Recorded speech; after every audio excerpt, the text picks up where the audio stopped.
continue. Please proceed. Thank you, Mr. Chair. We're ready to continue. Can the witness be brought in, please, Mr. Osher? Fine. Thank you very much.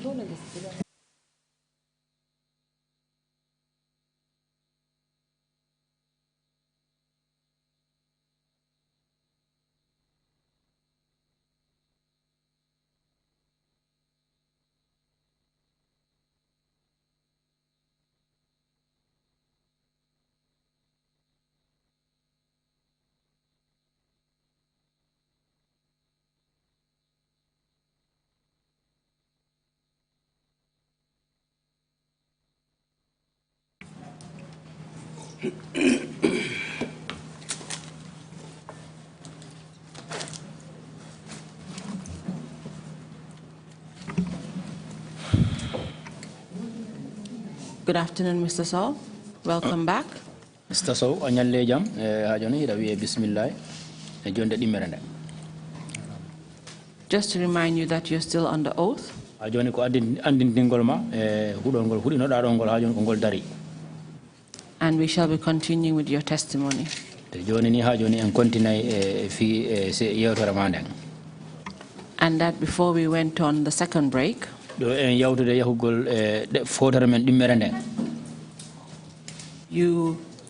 explained to the Commission about your detention at the NIA headquarters.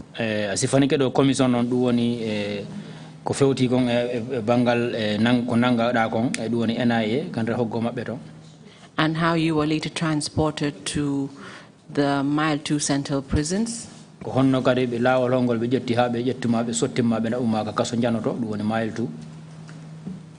also explained about the conditions that you suffered briefly at Mile 2.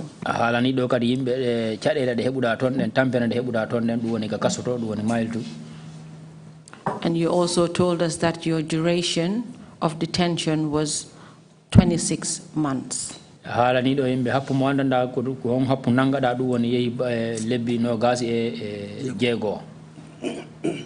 So to continue from there, Mr. Sowe, can you tell us if you had any medical issues whilst detained at Mile 2 prisons? Mr. Sowe ndahida way haalande wattumo tembumo andanda hida joga hida e jungo nda hebuno ton cadele seeda ko andanda hino yaari e fi cellal mangal.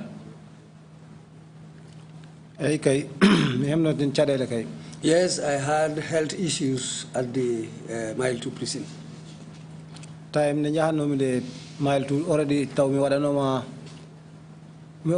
for cataracts. When I was, just before I went to the prison, I was operated for cataract.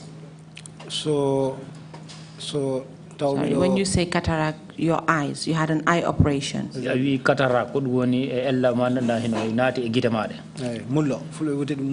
Yes, okay. Continue. So, because Mile 2 environment is in the first place. Yes, at Mile 2, the environment there is very, very bad to eyesight. Because our 10 meters, one in the first place. Because you cannot see in front of you more than 10 meters. Unless you look upwards towards the sky. 6,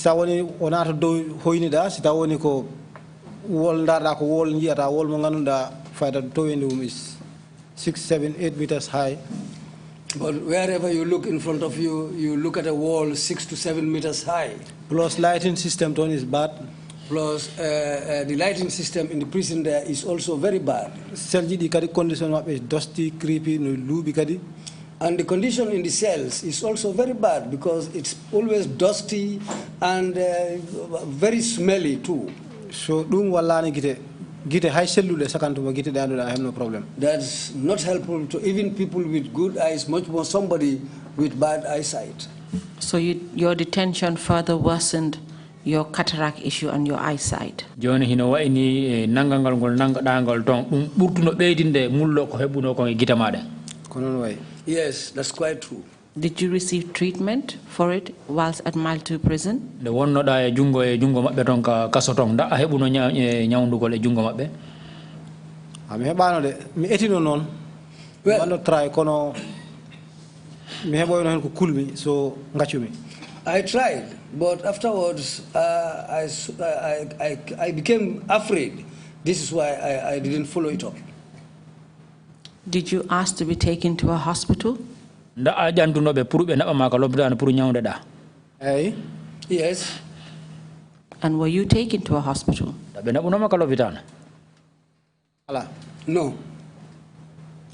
Did they give you reasons why? Nyana ngarno mi do Sergeant Dabo kanko wono officer on kanko wono senior sergeant on duty nyanden. That day I approached one Sergeant Dabo who was on duty that day. So mbimo min komi post-surgical patient cataract. I explained to him that I'm a surgical patient who suffered from cataract and I was operated on. So mbimo operanoma bo yite ni from time to time fotu to the hospital so la be nganda condition I on woniri. I told him that after the operation I should have been going back to the hospital for time to time for them to check and know the condition of my eyes. But Dabo wikam Sergeant Dabo wikam ko an ka deteni an adube mabbe do ko be tan ba mi mbay windude to amen wondama we should take you to the hospital. Sergeant Dabo told me that, well, you are a detainee. Well, the people who brought you here are the people who should write for you to be taken to the hospital.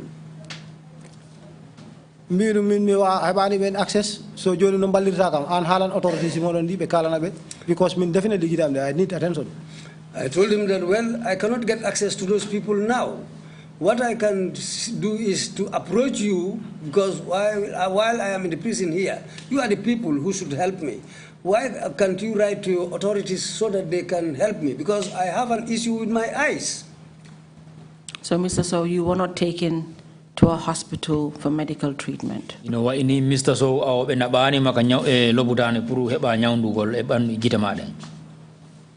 Well, Mr. Dabo it didn't work.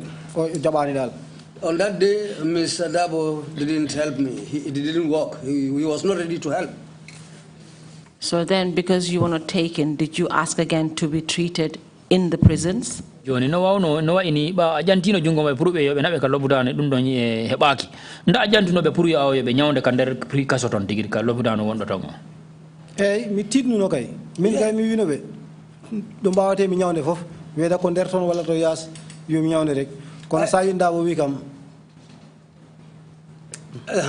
Sergeant Dabo wi ma Sergeant Dabo wi kam so walande ko woni wata tampinimbe because sa yeyi to yas a tawa ton wumbe hewbe no ton be jilo yaade.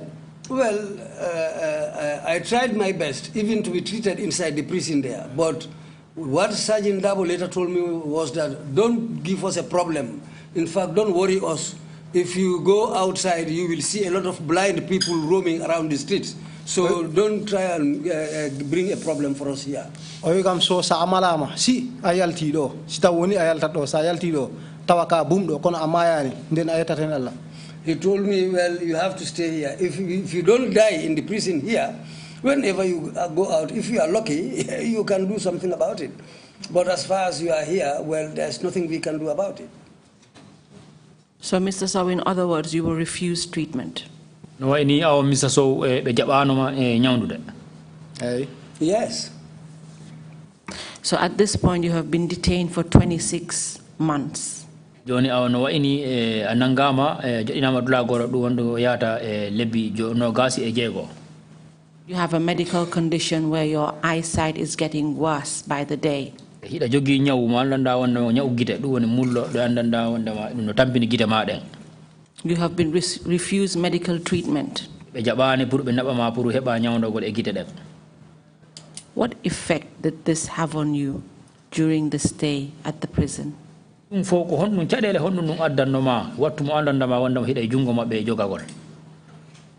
Even ko jangando mi ko alqur'ana ton sa at first before gite am le tambinde kam sa deftere wala no mi de use ko ma wan mi de change so lastly ko wan de wala no exactly all copy this edition ko de wala mo wan wala use in there because of color kaydini.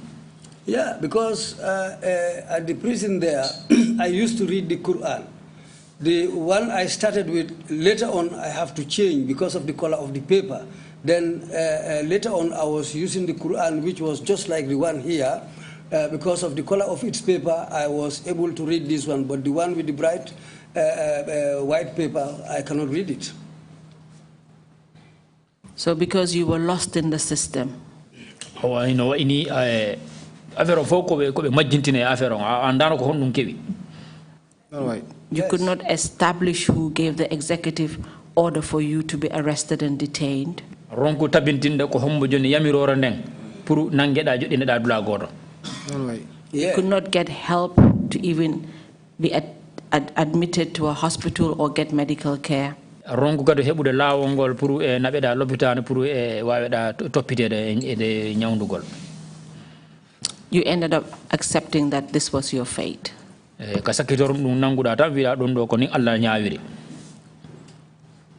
Did you at any time try to make attempt to contact your family? Yes.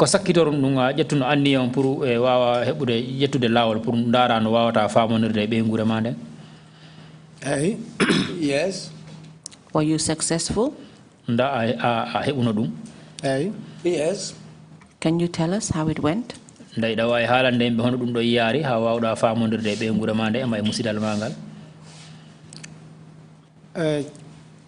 prison officers, among the prison officers, there are some whom you know.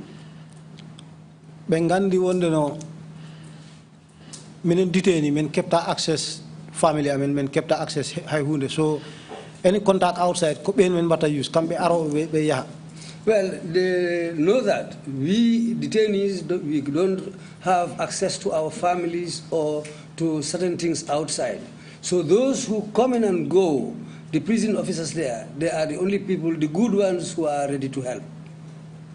So ko hen kawru me suka goto kalan momi affaire o fof no woniri wadi fere wadi contact family amo. Then someone among them, a young man, was the person whom I met later. When I explained the matter to him, he was ready to help me. He was the guy who made this contact with my family. So eventually your wife knew that you were detained at Mile 2 prisons?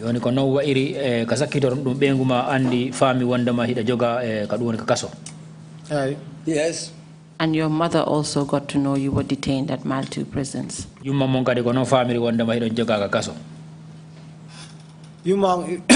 took her about almost 1.5 years before we had because we have hypertensive condition. So koto am hulimu halande kanko tinini kono deji hulimu halande. It took almost 1.5 years before they can inform my mother because she has a hypertensive condition. So my elder brother was afraid to tell her. So it took them almost 1.5 years before she was able to know my whereabouts. So after they got to know your whereabouts, that you were detained at Mile 2 prisons, can you tell us if they did anything to facilitate your release? Nda yettuno lawol pour yeyi ugol be ndara be sibe heba e fere be yiya wonde ma accitama. Sengo am gay Banjul ga ko debbo am wonno fof kam dogano everything. On the side here in Banjul, it was only my wife who was going and coming, trying to do everything possible. Only a very few of my friends, not more than 2. And among my friends, only few of them were helping her. I can say, in fact, there were only 2 of my friends who were helping her. To the president's office, reply the prison officer mo minela no wana direct to wife am minela no koto friend am goto minela no on friend am no hakko de kanko prison officer we debabo.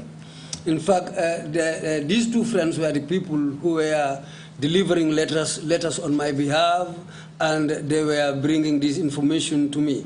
In fact, it was not a direct. In fact, the prison officer who was helping me, I don't send him directly to my wife.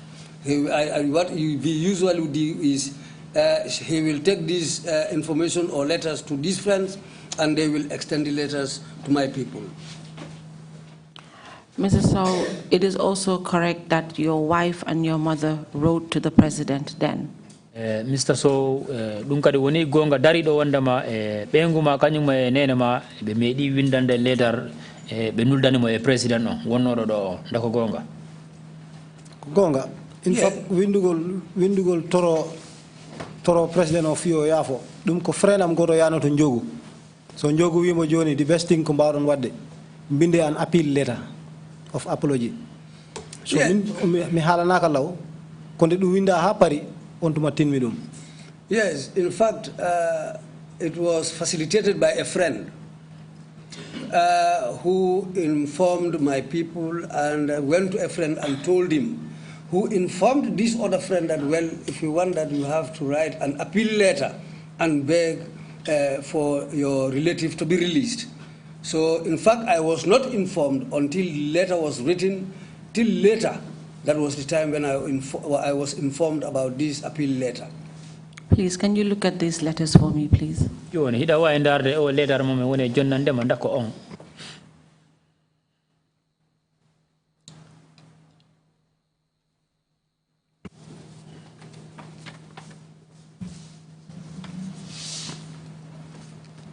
Mr. Sowe, the first and the third letter. Letter premier on kanyum letter the first and third. Letter premier on kanyum letter tammo.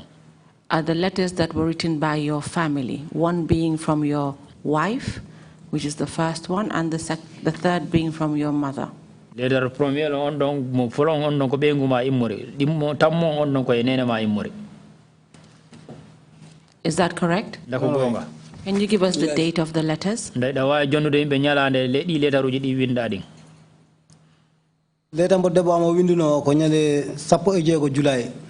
The letter my wife wrote was the 16th of July. This was in 2013. Yes, 2013. Can you give us the heading of the letter? Later on, ko hondu woni horanden ko hondu windato. Odo ala heading. The first one has no heading. Kono dimo. But the second one, monena windio. That my mother wrote. On windano ko nyande sappo di January. Was written on the 17th of January. Nogas e sappo enayi. This was in 2014. And both letters were addressed to His Excellency the President. Letter uji didi fo inde ko di foti di hande on di ko woni president wonoro do Yaya Jammeh. Don ko non way. Yes, that's true. The letters did not say Yaya Jammeh on it, on the heading. On letter on ko be ndando Yaya Jammeh. Letter mo deba window ko Mr. President of Fudori. The letter that my wife wrote started with Mr. President. The address, mo letter o window address yo. Then on address the address written on the letter was. The addressee of the letter. The addressee, the letter the person who wrote the letter. The person to whom the letter is destined. Okay, the letter to the person which it was destined. On His Excellency Sheikh Professor Alhaji Dr. Yahya AJJ Jammeh, President of the Republic of the Gambia, State House, Banjul. The name there was His Excellency President Alhaji Yahya AJJ Jammeh, President of the Republic of the Gambia in Banjul. And Mr. Sowe, it's correct to say that both letters were appealing for him to have mercy on you and to release you from detention. Letter uji didi fo non ko winda ton ko dum woni pour heba yurumende ma yafo ma kadi pour be wawa ma accitude. Kono way. Yes, that's true. So then on those letters that you now have the second and the fourth letter. Joni di letter uji di jogida don woni di mon kanyum e naye bon. And those letters came from the president's office. Indon letter uji woni di mon kanyum e naye bon din no immori office of the president. Is that correct? Yes, that's true. And those letters were in response to the appeal letters that your wife and your mother wrote. Is that correct? In the letter uji di andanda wanda di immori office of the president ko di jabi letter mo andanda hidi jonna idi immori benguma kanyuma nenema. Yes, that's true. And all those letters did was to acknowledge that they had received the letters from your wife and your mother and that they were noted. In letter uji di fodi andanda hidi immori office president office on ko duwoni jaba gol letter uji di andanda hidi immori nenema kanyuma benguma hollirgol wondama be hendike letter uji di immorde mabbe ding te be hendike di. That's true. Mr. Chair, at this point, I would like to tender the letters. Ko woni ko wiide kiyaman ko duwoni joni ka wondo himo torade e dow yamirore kiyaman pour nadinadi kandere hala di bokka kandere hala. The first letter is dated the 16th July 2013, and it was addressed to His Excellency, written by the wife of the witness, which will be 125A. The second letter is the reply from the Office of the President dated the 9th September 2013, and it would be Exhibit 125B. The third letter is dated the 17th of January 2014, and it was from the mother of the witness to the President, and that would be Exhibit 125C. And the final letter is dated the 28th January 2014, which was from the President's office acknowledging receipt of the letter from the mother, and it will be 125D.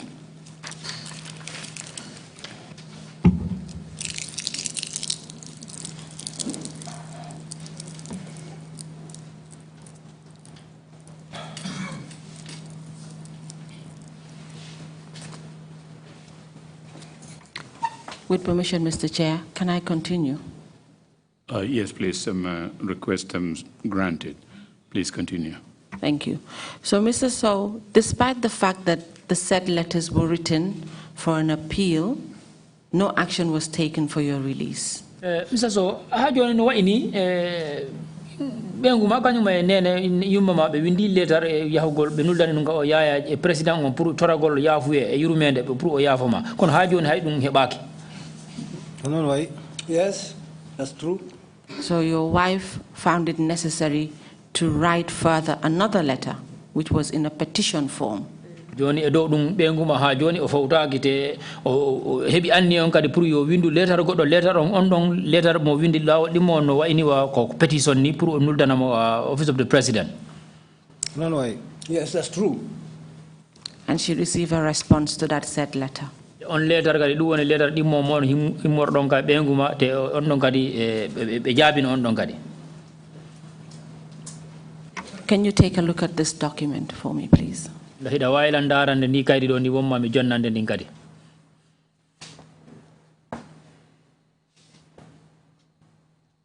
Mr. Sowe, can you please give us the heading, the date, and the person the letter was addressed to?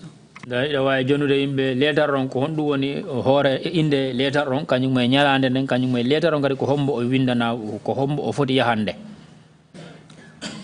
Letter o imori ko office of the president te ko nyade jeedi di July. The letter came from the office of the president and it was written on the 7th of July. Noga se sapo nay 2014. Te letter o to fonnoro yaade ko Aminata Camara gondo Yundum village. The letter was supposed to go to Aminata Camara, resident at Yundum village. Te hore letter nde ko windado ko jaabuye toragol yidugol e ma. And the heading was a reply to an appeal asking for a meeting with the president.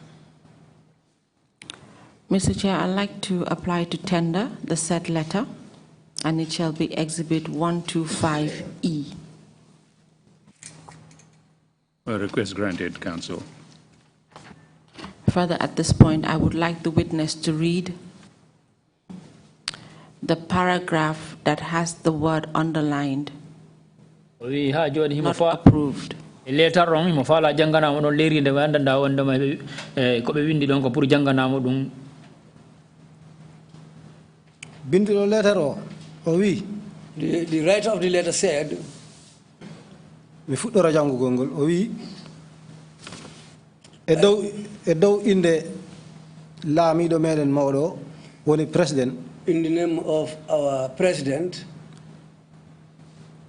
mi holliri wondema mi heɓɓima lettere maɗa mo bindonoɗa ñande go'o June nogas e sappo e nayyi. I want to inform you that I have received a letter written on the 1st of June 2014.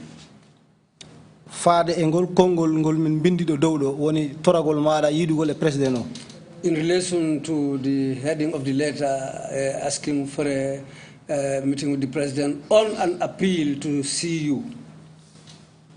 Te miɗen ma kolla wonde no. And we would like to inform you that toragol ma yiidugol e makko de ɗum ɗon ɗum jaɓaka. Well, the appeal we did for us to meet with you and see you was rejected. Thank you very much, Mr. Sowe. So Council, the audience... Council, just a second. Can we hear the very words in English, not the translated or the interpreted version? That could be slightly different. If the witness can read it in English, that would be helpful. Thank you very much, Mr. Chair. Mr. Witness, can you read it, please, in English? The first paragraph of this letter, which was dated 7th July 2014, reads as follows. I quote, "On behalf of His Excellency the President, I acknowledge receipt of your letter dated 1st June 2014 on the above captioned and convey that your request for audience is not approved. Not approved here is underlined and emboldened." Thank you. He has read the paragraph in English. Having worked in the records office, I would like you to clarify it for the Commission. When letters of appeal come and you enter them, are they taken to the attention of the President himself personally? Nda wonno antige horema meri liggade office record office. Joni mi landoma si letter si fadi letteruji windama te letteruji din ko hondo ko inde president wondi wada te joni record office on be holliri wonda be windi letteruji din da be famine president on letter si fadi letteruji be woydi famine president on wonda ma mo hebi façon di letteruji. Tawoni abima laawol no wowno ni wade min he ko jangumi ko. Well, what I'm aware of and what I learned is that if the letters come accordingly to the rules set up there, when the letters are received, they are checked at two places. They are received at two places. Go secretary to the Secretary General. First is the secretary to the Secretary General. Walla records office of the Secretary of the Office of the President. Or they go to the records office of the President. Secretary General first. At any of these places where these letters go, they will reach the Secretary General. Then Secretary General, what are assigned in letter, what are they assigned to different officers? And the Secretary General will assign somebody and with this letter for them to be forwarded. Then you have to action. And those people are the people who are supposed to take action. Mr. Sowe, I want to understand when letters are addressed to the President then of the Republic and they get to the office, do they come to his attention? Does he have knowledge of the letters or the context of the letters? Let me follow famude do. Jamanu mako won president wonno do si letteruji si fadi di wadam address e makko. Si di hewti ton nda ko wowi kon si letteruji ni hewti ton be famine mo letteruji din ardi ton din kanyum may letteruji din ko di sawi kon kadi nabe halana e umo. Hey? Yes. So then that would indicate that the president was aware of your family appealing for you to be released. Awadum holliri wandama musidal mangal bengu ma ha enena ma en letter mo windi on mo be windi on yahugol ka president on awa o fami wandama on letter windama don pour toragol mo yo yafo ma pour o heba yurmende ma takadi o yafo ma. In the same vein, it should further indicate that the president must have been aware that you were detained at Mile 2 prisons. Ha joni kadi awa ha joni neddo no wawi mi hebude gomgol gomudene wandama president mo fami wandama an hida joga ka kasoto hida sokato. Yes. So it just makes me wonder, and I'm sure some of the commissioners, as to why he was asking about your whereabouts. No ini anni dum hare no ngaddina tami do gomi wondama hay commissioner be wobbe no do no halda no ngaddini be seeda ko honno dum wonirta kanko joni himo lando ko honno an ko honto wonda. So just to, sorry, if you have a comment on that, you can say it. Tamari ko hala hen da way halde. Maybe problem all letter joni rutado to modon. I have a problem with this letter that has just been returned to you. First and foremost, case mo ganunda ko letter winda fi gondo kaso wada address ya jamme sa andari di letter ji kedidi sa andari reference mabbe all reference mabbe is different. If you look at the letters all, the first ones that were written and this last one, the reference on the first ones is quite different from the reference on this last one. In fact, me do susi hudade me wato reference wondo on letter it doesn't exist. In fact, I can swear that the reference on this last letter does not exist. Me anda ko dum firti nak me anda hoko mistake type on me anda kono that reference doesn't exist in my file in the filing system at the office of the president. I don't know whether it was a topographical error or whatever, but I can swear that the reference on this last letter doesn't exist. But Mr. Sowe, it does say OP 285/0301 temp V, and it says in bracket 284 LJ. It could be a new numbering reference that was created whilst you were not there. So ko woni ko video no letter on de no wayde ko nombaji kesi di andanda ma wondama hibe yaltini di ko jamanu mo andanda ma wondama hari anga alato.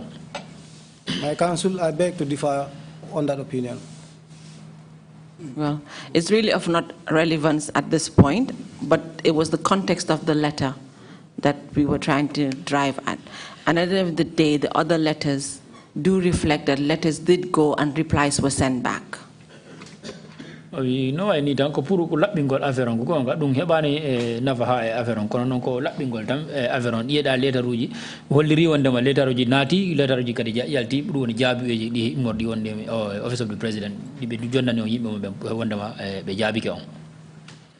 And if you look at all the letters that have been exhibited, they were all signed by the same officer from the office of the president. Letter uji di fodi andanda wondema di nati nama enter hala kan do.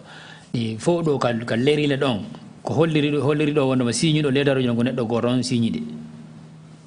So just to move forward, having established that your family made efforts and they didn't succeed in writing and appealing to the president, they decided to take another route. Is that correct? Joni ha joni do way fekkude yehen yeso joni gida wonno dum woni bengura ma de benguma ha enene ma be windi be toragol yafuye don rongu e darade. Ye be hebi anni on kadi bur jettugol lawol go kadi ndako gonga. Deputy Labi killed this even before that. They made many trials, different ways, even before these letters. Can you tell us what efforts they made? Dai da way halande yimbe ko etagol hondum kadi be jetti si fekki dum do. Min through our colleague ko government fof mi mera wade maintain bank account. Throughout my career as a government officer, I have never maintained a bank account. Kala ko kemi savings am fof ko anima dammi chodan mi mecha galam. All what I have, the way I save my money is I buy animals, sheep and goat, and leave them at home. And be ganduda be jangani se be nani problem wadoni instead of kambe jeptat labi legal labi jatude loi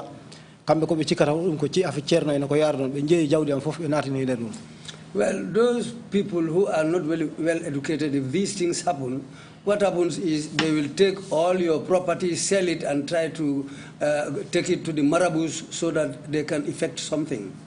So debbo amo kanko gonno dogo ga wado gede de fof ala ko woni wadano wi police station aji fo wadi nok damude mabbe. My wife was the person running around doing everything. She has been to many police stations, knocking on different doors. She did a lot, really. Dum sakito yu ha o yeho to newspaper ji to. Then when all those failed, that's the time she decided to go to the newspapers. Newspaper ji di fof, they all sent her out, her head di Foroya. All the other newspapers sent her away except Foroya. Kambe rek hetimbe wadi publish her first story. It was only the Foroya newspaper who listened to her and wrote what she told them. So din foko labi di ganunda family am wadi wona tan later ay tan windugol to the president. All those were trials that my family did, different from writing letters to the president. So eventually they took the legal route.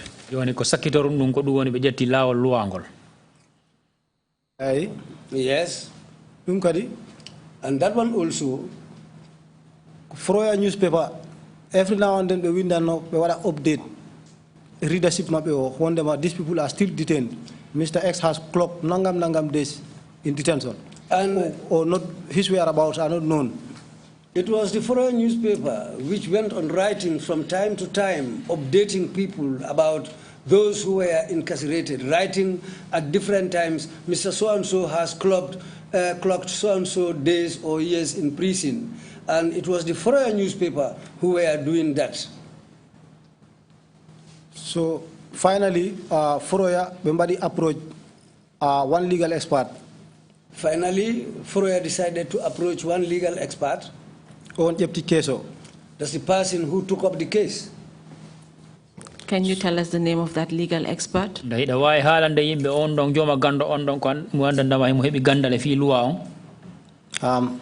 On ko solicitor ko barrister ko lawyer Madam Sagar Jahate.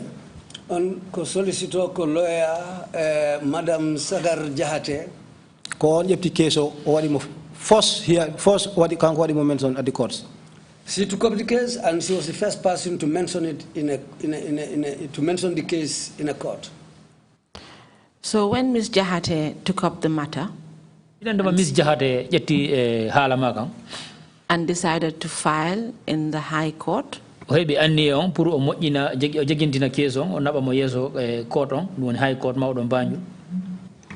a lot of noise was being made about your unlawful detention in the papers, did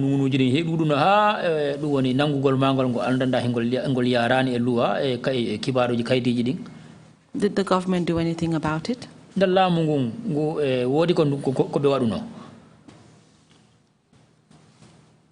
Case on the court for most of the time, in fact, stayed or they refused to attend. When the case was taken to the court when the case was called. Are you now speaking English? I think, Mr. Interpreter, please, whenever he speaks English, just translate in full. Okay. He's appealing to forgive. He said he forgets. Go ahead. Lamu the case on about the halaka na bato nyawirto kuburi ko hewre lamu jabano addude darantobe dumen be. When the case was taken to the courts, in many cases the government refuses to come and appear. So kono lawyer was kanko odarido nangi ngati dula goto rek. But the lawyer was steadfast. She stood at one place and pushed on and did her best. Mr. Sowe, so even though the government failed to appear in the court, did they take any other action? Comme no yurdani no any lamugun be arhano court pour be hollira hore mabbe nda can you come again? Council. Did they take any other action? Be jetuno lawol go. Jetuno action nak. Yes, they did something. Sabu nyande nogaso go January. Because on the 21st of January 2015, Inspector General of Police Nelly Sukabe do yobe njabe mbade kam pick from mile to Naba kam headquarters Banjul. The Inspector General sent 2 people to come and pick me up from the prison and take me to the police headquarters in Banjul. Continue. Tell us what happened at the police headquarters.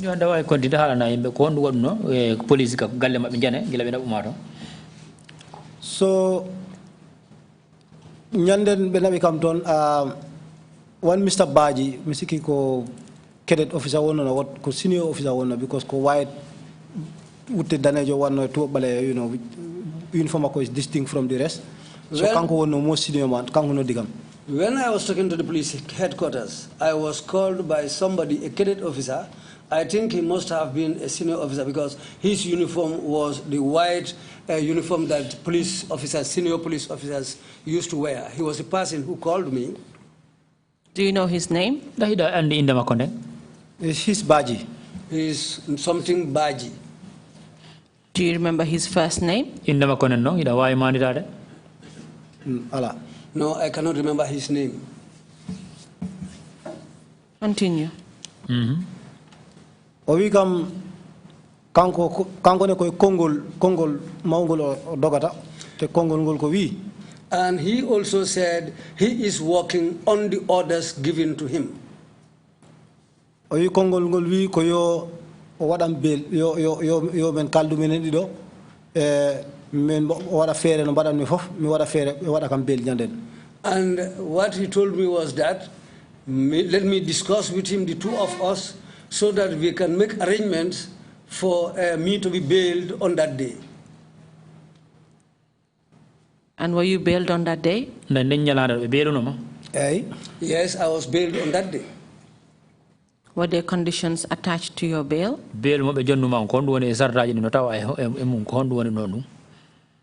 First of ko adiko o wi no ko mame heba gambe bido leydi do Gambia do jogi do biometric ID card. The first thing he told me was to get somebody, a Gambian citizen who has a biometric ID card. O adora kaytaji galle mo ganunda coggu mudum ko buri famdude foti yonde guluje temedde jogi dalasi. And he should come along with compound papers which is worth about $500,000. Mr. Sowe, at this point, were you charged with any offense? Mr. Sowe, on jamanu mo on don on wattu don nda hari be tegina tumal e horema. No, I was not charged with anything. Were you told what you were being bailed for? Ndabe halanno makade ko hon dum taki hibe beeludama. Nobody told me anything. So you got someone to come with an ID card and lease property. Joni awa hino wa ino a hebuno neddo mo andanda wanda himo jogi comme no be wiruma non ID card kanyum me galle de andanda ma wanda hede wada lease kaydi galle. Hey? Yes. What happened after that? On du wadi bila dum do wadi. Gila dum wadi min ko on nyan wonno nyalande ngandunda for the force nyalande taw duubi didi femani duubi tati ko ne nyande wonno force nyalande mbalmi to yas ko wona mailtu. That was the first day I spent out of the prison within 2 years and some months. And apart from your friend that came with the ID card and the title property, were any other family members present? Si yawdi si feji du woni wajira ma ardu don ID card don kanyum me kaydi galle dinda. Wodi ardo kadi bokku di tawanodo don nganda he ko fengo be ngura ma dem immori. Ko family amon rek ando in fact buri ko fewde ko yomi ko family de bamo rek sabu ko kotira de bamo kanko aduno kayraji di ko ID card makko men badi use he bamma ko to soko kambe ngarudo. Yes, it was just family members who came. It was my wife's brother who came with those documents plus her elder brother who were the people who came with these documents. And you were released on that day? No, ini nyalande be accidunoma. Yes, that was the day I was released. Were you told to report back at the police station? Nda be halanno ma wonde ma hida foti ardude nyalande de foddarde ton hollira horema. Me mi kam itirde nyalande nyata fofu yomarto police station 10 o'clock. What they told me was that apart from that day I was released, so I have to be coming to the police station every day to report at 10 o'clock. Were you reporting every day at 10 o'clock? Nda wadirno non no be yuruma non nyalande fo ay hay hollira horema watuji sappo bimbi. Me want to report 1 week 1.5 weeks. Yes, I started going there. I reported for 1 week or up to 1.5 weeks, then I stopped. When you say you stopped, did they ask you to stop or you just stopped? Ya wi wonde ma ehi afuddo no holire ko hoore ma yontere ha e ko fawi accuda sa ko an accani hoore ma nda ko kambe yuma jon haysa arani ko min accani hoore because mi halano aussi prosecutions mimidum mimi ligaki joni min family am fof no sakoniri min hay kaydo mi woni ko jungo friend mi woni sa wi mi asiki mi moto yundum every day mi yoba pasuji ha Banjul every single day 10 o'clock me ara just mi wima aussi mi don boni mi I'm sorry hada kam wawi naptude to gitula kam dok but I will never come back here on this bill. Well, what happened is that I approached the OC. I told him that, look at me, I am jobless. My family has been scattered. And at this present moment, to come and report here at 10 o'clock every day from Yundum to this place is really a big challenge for me. I cannot do that because I am penniless. In fact, I am right now staying with a friend. It is the friend who is helping me on everything that I need. So I cannot have the means to come here and report every day at 10 o'clock. I told him that return me back to the place where I came from, or I'm informing you that I will not come back here again to come and report because I don't have the means. So you stopped reporting? So OC we come Johnny Kai, you have to number, just give me a call. Then there's a time when OC said, okay, that's all right, take my telephone number and you can be calling me. Or you know what I have to combo what I have to Kafuta what Lumbu Bara. Then he told me, but you don't have to pass Kafuta and you don't have to cross from Bara. But you stopped reporting? Then what are you going to report? That's the time I stopped going to report. So Mr. Sowe, up to this point, you were detained for 26 months without any charge or conviction at Mile 2. Munta ha hande ka wonde ni ay nangama jogama dula goro lebbi ko yaada lebbi nogas e jeego be tegani hay tumal gota wiego wolonde mako dum waduda te be wadani be wi'an mako dum do wadda be halnan mako dum wadda lebbi nogas e jeego hida joga dula goro gonga. Yes, that's true. And because your family and your lawyer made noise and the public became aware that you were illegally detained, no ini awa ko bengura manda no arde gilande may benguma ha enene ma kanyuma e lawyer ma on ko be memmini be yeji laamu ngum be kusonsi be memmi laamu num be tappi dame laamu ngum ko be akum be wadi ha accitada. The government, in some sort of attempt to try to rectify what they have done, ne do dum laamu ngum be faala fewina hoore mabbe ko be wadi bade ko be wadi ko gave you bail. Be jonnuma bail donc wi gol wonde ma be suuda hoore mabbe without any charge. te hara hay tumal goral te gaka e hoore ma. And you were asked to go home. Te be wi ma wonde ma joni da wawi hotude. At this point, I would like to tender some newspapers, as had been indicated by the witness. Ni ko wona wiide kiaman ko no woni newspaper di andanda wonde ma yo faala di kadi e beedude kadre haala naatine kadre haala comme no haalirɗani. Mr. Sowe, you should have a paper dated the 7th of July 2014. Mr. Sowe da waji kay donc da wandar don kaydi ndi andanda wonde ma 17th of July 17th of July 2014. Hey. Can you read the heading? Da way jangude hoore nde. Mi hala English wala mi hala Pulaar? Please, in English. Jangu e nder hala tubako re. Froya edition number 134/2014. This was Thursday, 17th July 2014. The headline there is former State House employee files for unlawful detention, and the story was featured on page 3. Thank you. You also have another Fourier paper with you dated the 22nd of January 2015. Da jogi don kadi kaydi ndi andanda wonde makko kaydi Fourier ndi don no winda lewru January no gase didi 2015. Can you please read the heading?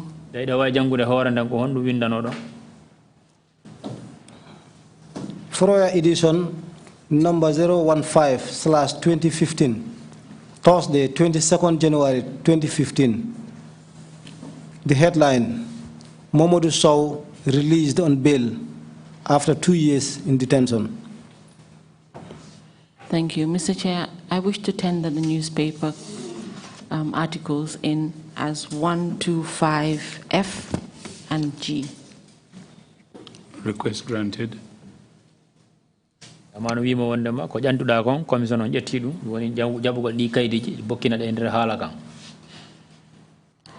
Mr. Sowe, at this point, I would like you to tell us what effect this detention had on you and your family. No wayni joni Mr. Sowe mi fala hala namen do yeso commission on ngol nangugol nangada do lebbi nogas e jeego dum den cadela ko hon dum wadi e ma kanyum ma e be ngure ma den e aduna e ngurnal mangal o waktu do min ngal nangal ko wadi ko am ha hande do jodi mi do dum woni am sabu mi anda ko hoko manmi. Well, at this present moment, from the day I was arrested up to this moment where I am sitting here, I don't know what I have done and I don't know what I was arrested for. And this really has been a problem for me. I don't understand. I don't know what is the problem up to the minute I am sitting down here right now. And the place where I was working, I'm still, accordingly, that's the place where I'm still working. And I'm seeing people who were working there with me. I'm still seeing them. The people who were aware of my case and they knew what happened, if I see them, what I always think of is these people are all looking at me as a criminal. They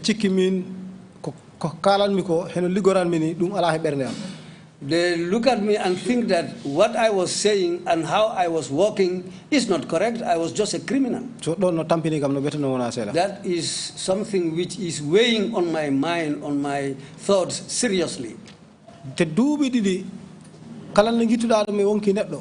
And 2 years that you remove from somebody's living, much more somebody who is also the same age with me, if you take 2 years from his life, you have retarded him very seriously. It is only Allah who knows what it would have been when I was in mile 2. On my side, that's how I see things. If on my mother's side, her hypertension problem, koyata he temetati bendro mi anda ko hono witen bendano bendro wite pular ko lekki hypertension. Every month I have to spend almost $300 on this hypertension medication called bendro. Te every bale nay fof ko mami kola mo anda mi do hay hunde wadani kam. And I have to call her every 4 days for her to know that I am around. Haishimi yaldi sarne ko wada direct call mi kola mo. Even if I leave town, I have to call her directly so that she will know that I am around. My children,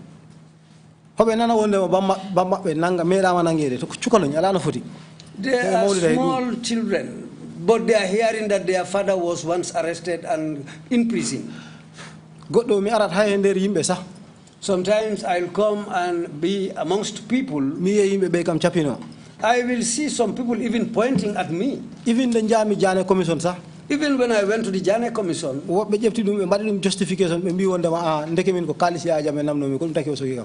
they in fact said, on the whole, it is true that it was Yaya Jame's money which I took away.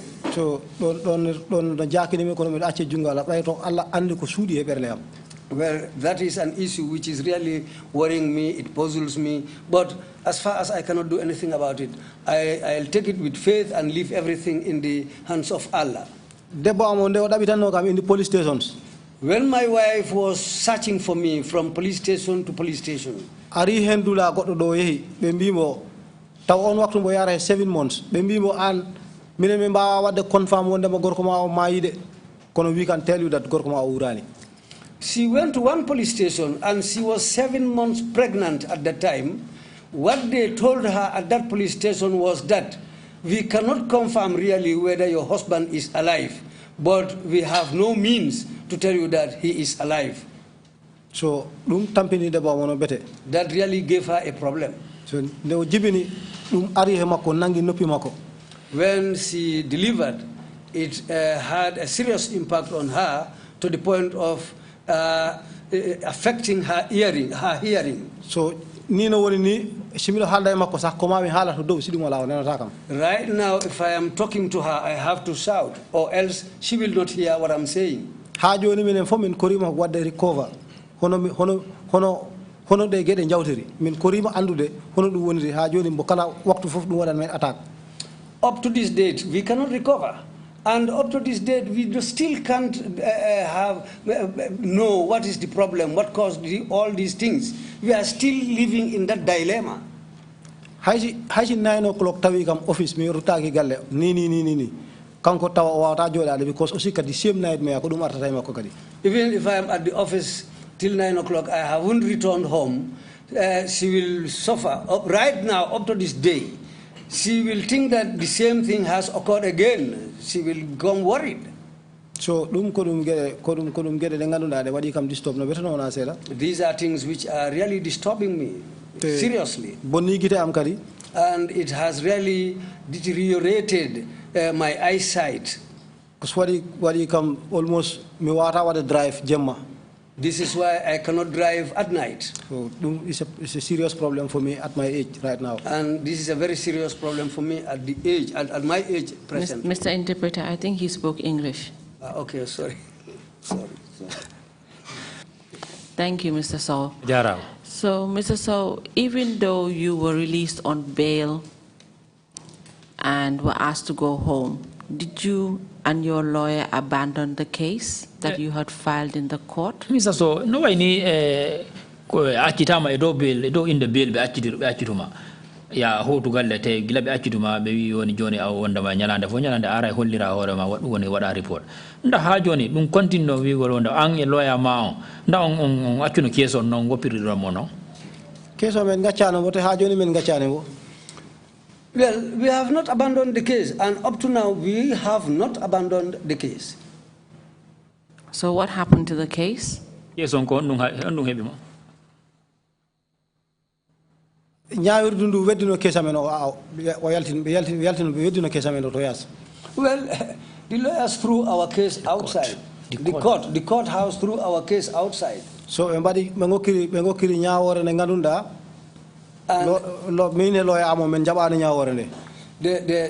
what they brought into us was that myself and my lawyer, we also didn't accept their point. So men badi appeal case. And we decided to appeal the case again. Can you tell us what happened in the appeal? Gila wonno case on be taƴi ñawor nden te no be taƴirde non on welani on ko honɗum heɓino gila ndemo waɗɗon case on appeal pour ɓe rutintino case on men ƴefti case o men nawi mbo appeal court o ƴefti case amen o jaɓi case o. Well, we took our case to the appeal court, and when we went to the appeal court, they accepted our case. And so in other words, you were basically your appeal succeeded, and it was declared that your detention was unlawful. Joni no wayni gilandama nadin don case on kak appeal court appeal on be jabuno case on be wi holliri wondama be jabi wondama nangugol gol nangidangol gol yaadani e loi. Don ko gonga. That's true. Can you look at the document before you? Dari ndi kaydi ndi wondi yeso ma don. Can you tell us the heading on that document? Da hida wawi yedade yimbe hoore kaydi ndi jogida ndi hoore dan ko hondu winda to.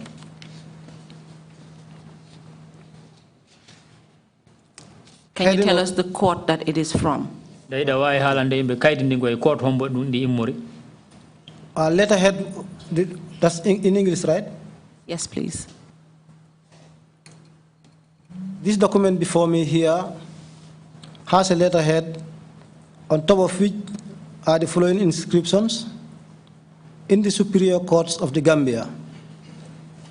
We have the symbols of equity, the coat of arms, and then in the appeal court of the Gambia. Mr. Sowe, I can see you're really showing us that you worked in a records office. Definitely a records officer. Mr. Sowe, dum holliri men tigi gonga wondema ligike office wiete do record office do woni office mi andanda ko ƴetto window ko kibaruji fo nato e ligge. I see you're being very detailed in the document. Yo yiri dum hollirima wondema kaydi ni ko windi kon don fo hida fala dum fo jangude dum labbinana yimbe. But for the purposes of this commission, I would just like you to tell us, is it a document from the Court of Appeal of the Gambia? Kono non ni jonni do pour commission on dan pour lu la wa labude commission on da kaydi ding the Court of Appeal of the Gambia de immorina da. Kono way. Yes, that's true. And in this document, you were the appellant. Endirni don din kaydi don ka wonno neddo maranda ka wonno torade ka wonno appelano ka wonno torade question yo rewte. Yeah, that's true. And the state was the respondent. Ko lamu ngu wonno ko be wonno be fonno jabade ko torida ko. That's true. And this said judgment is dated the 18th day of January 2018. Nyalande no be tayino de nyaawore ko dum woni sappo e jeetati lewru January 2018. That's true. At this point, I would like Mr. Chair to tender the said judgment of the Court of Appeal dated 18th day of January 2018 as Exhibit 125.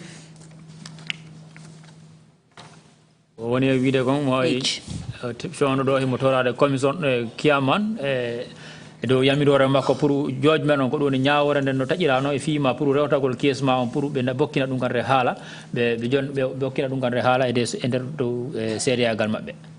Request granted, Counsel. Thank you. And in this said judgment, you were vindicated.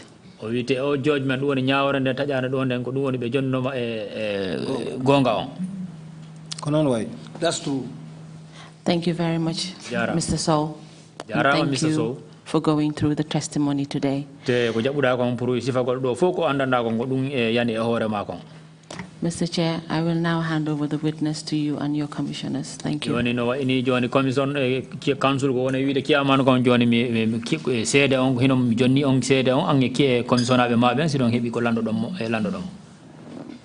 Thank you, Counsel, and thank you, Mr. Sowe, for coming to testify before the Commission.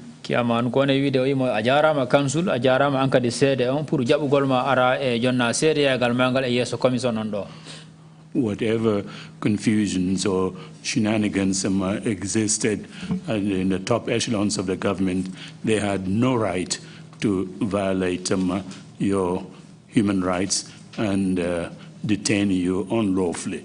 O ko woni ko wiide ko angal famondira ko hebi kon fodo e jibondirgol ko hebi kon e fi nangugol mangol don e sengo laamu ngu be hebani hay cade be hebani hay lawol hay seeda pour nangugol mo be joddina ma dula goto e ko andana wondama a wadani hay fus be joddina ma dula goto be bonna gedal mangal.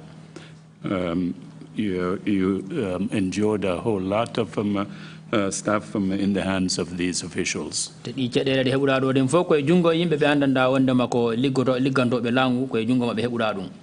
no reason or no explicable reason at all.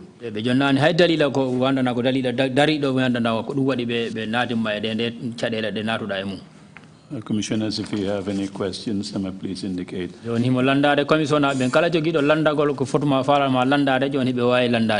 start with the commissioners on the right. My Bishop, you have the floor, please. Thank you, Chairman. Mr. Sowe. Mr. Sowe. In your submission, you did mention, if I'm right, that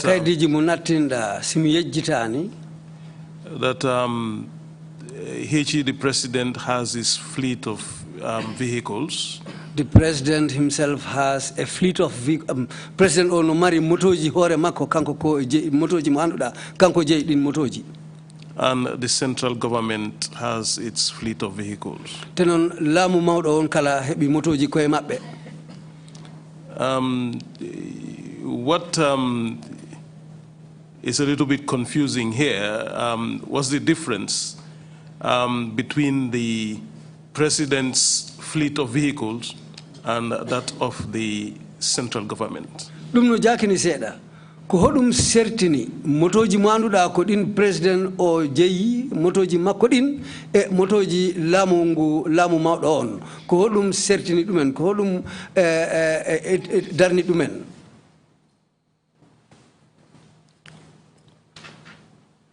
Motoji lamdo he motoji lamu wona gotum. The vehicles belonging to the central government and the fleet of the president are different vehicles. Go. First of all, motoji lamu di fof. All government vehicles. Atawa di binda numeroji mo njita ko GG. All government vehicles have the bearing on them GG. If you look at them, atawat ko Ministry of Finance, what is in finance? You will discover that it is the Minister of Finance spent money on these vehicles. Which shows that to acquire these vehicles, the money came from the central government's budget. And if you look for their papers, you will see their documents. And these vehicles, if it is on the legal way,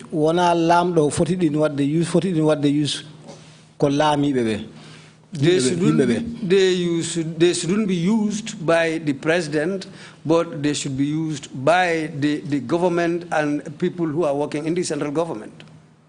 And the other way is the government vehicles. Government has the brand of vehicles that they used to buy. So, ministry for the same brand. Any ministry that you go to, you will find out that the ministries they buy almost the same type of vehicles. And they have a criteria of the type of vehicles they used to buy.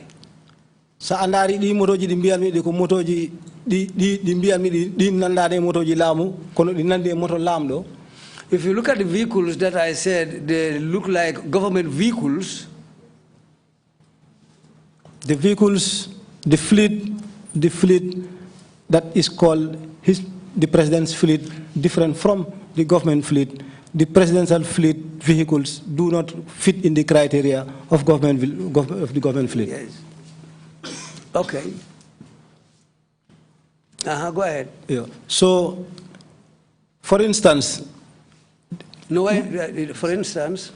motoji dinganu la njirata din ko American rappers. Then you don't see a government official in them. The vehicles that American rappers usually buy, you don't see government officials in those type of vehicles. The high responsible government got nothing that in million for one piece. Even responsible governments will not spend that kind of amount to buy such expensive vehicles. So, These type of vehicles are the vehicles we mention as vehicles belonging to Yaya Jammeh. Furthermore, please, can you clear the point for us? Now, when you said those were vehicles that belong to Yaya Jammeh, do you mean that he purchased those vehicles with his personal funds?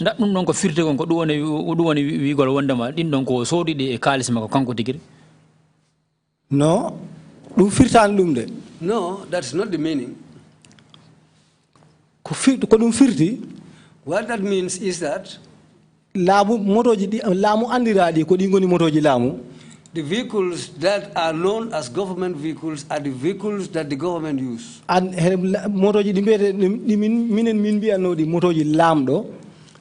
the vehicles that we used to say they belong to the head of state, we all know that.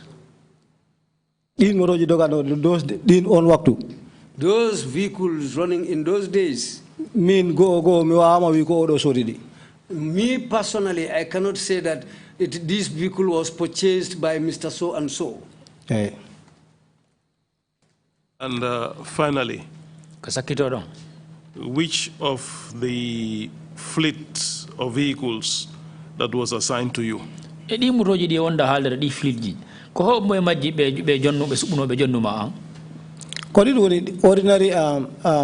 Mitsubishi Pajero pieces coming to civil servants.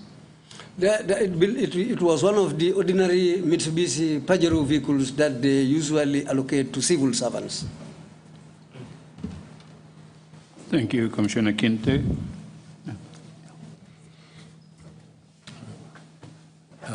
Hello, assalamu alaikum. Mr. Sowe. Mr. Sowe. We certainly sympathize with you and the family for all what you have encountered.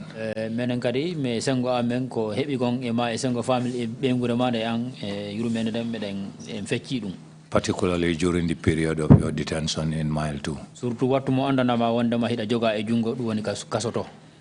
One thing you mentioned seems to be prevalent, that is the fact that former President Yahya Jammeh was erratic in nature. We get a god hali dundo ko wanda na dundo na fi nafa ha ko do ni wida do wanda ma Yahya Jammeh ko neddo ko neddo mo wanda na wanda ma o daraki ko no ni wa do nyorgal. I want to know from your experience whether this was a permanent condition or behavior in him, or it is normally agitated. We ko fala andude nda dum o jikkuma ko dum da ko jikkumo andanda wanda no ko jikku ko dum non tan o wonde wattuji din fo mo walla nda ko jikku ko andanda wanda ko ara e makko wattu e wattu.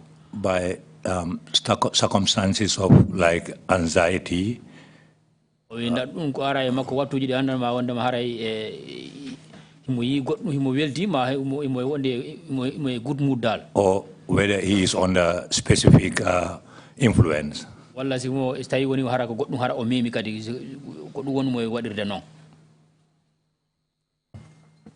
Ajarama. Thank you. Min ko ligori mi ko Yahya Jammeh fof mi battoraki Yahya Jammeh ngol batagol ngol ngandunda mi wawat andude kanko pasid makko. All the time I worked with Yahya Jammeh, I was not got that close to him for me to know his characteristics or what comes to him at times or his behavior. But I know one thing for certain. If you see what Yahya Jammeh does, what he does today, and what he will do tomorrow, if you look at these two things, you will come to the conclusion that one person cannot be doing these two things if that person is a normal person. Only an abnormal person will behave like that. Commissioner, me do wada follow TRRC proceedings do. Commissioner, I have been following the TRRC proceedings. People sat down here and narrated what they did inside this country. If I think in another way, and I look at young people whose scholarships came through my hand, international medical treatment bill, and I look at the international medical bill that I paid, for people who even didn't know one another, who were not at all acquainted with Yahya Jammeh. And if I think of people that he took to Mecca for the Hajj, and the people he sent to Rome, and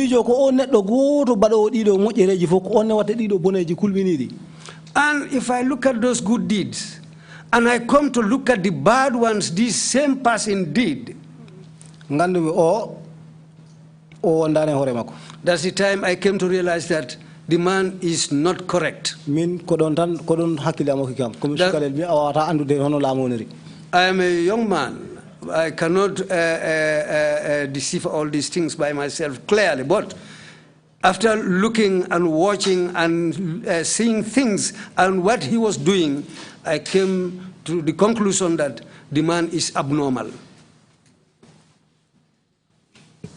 Thank you. Commissioner Carr. Commissioner Carr, on ma arde landagol joni. Thank you, Chairman. Mr. Sowe, I join my colleagues to say sorry to what happened to you. Mr. Sowe, mi bokki nandorlaɓe am ɓe mi jooɗori ɗo ɓe ngal tabal ɗo mi wiyama wondema massa ko fawi kon e hoorema. My first question is based on the letters that I have read here. Landagol makko premier ngol ko ɗum woni no fati e sengo letaruji ɗi andandama wonde ɓe heɓiɗi ɗo. And something that you mentioned, which was that your family was looking for you, particularly your wife.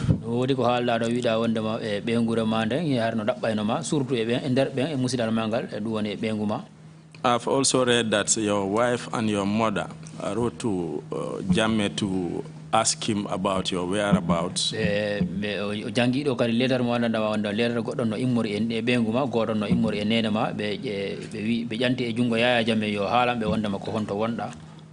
But the replies that came were not really nice, I would say, from what I read, based on my own interpretation of what I read. Office of the President, in Jabueji, wana Jabueji, and Nako Jabueji Labadi, no fati later Rujiding, the Ojangi, the Kanko on Firtiridum. So I just want to know, how did they receive these letters? Because as far as I know, that's not, the contents were not pleasing, really, for somebody looking for their child. Yoni sida andi ang ansik e mijo ma ko honno be hendore di letter ruji sabu kanko e do gandal ma ko no andir non e letter ruji din ko di sawi kon e din don wona ko moji di sawi. The kite email office of the president, you take jungo family am. The documents that came from the office of the president and right into my family's hands. You will find out that it was only the same person, one person, who will go for these letters. That person is a very close friend of mine.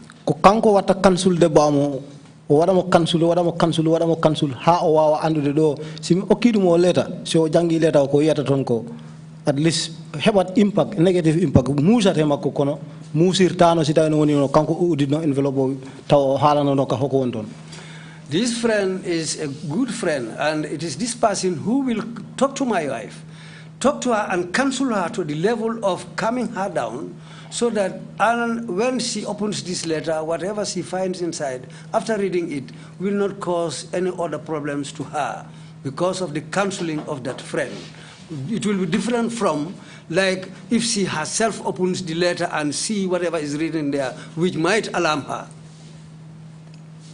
So, dum ko beerata tan ko kambe be wadde burtude ñakkude be burta ñakkude sikke walla yaakar wonde no min mi iwate dum be taw yaakar mabbe fof gasi kala ne be yi letter imoro the president's office. Well, whatever letter comes from the president's office with those types of replies, there came a time when they decided to give up. They always think that, well, that's the end. We will never see him again. Thank you. The second question is, Council asked you about the impact of your victimization on your family. Lawyer on landike ma do dum fofo gila dum tampere ndanda ko dem fawi e hore ma ko dum cadela dum hebuno e ma an kanyum may be ngure mande.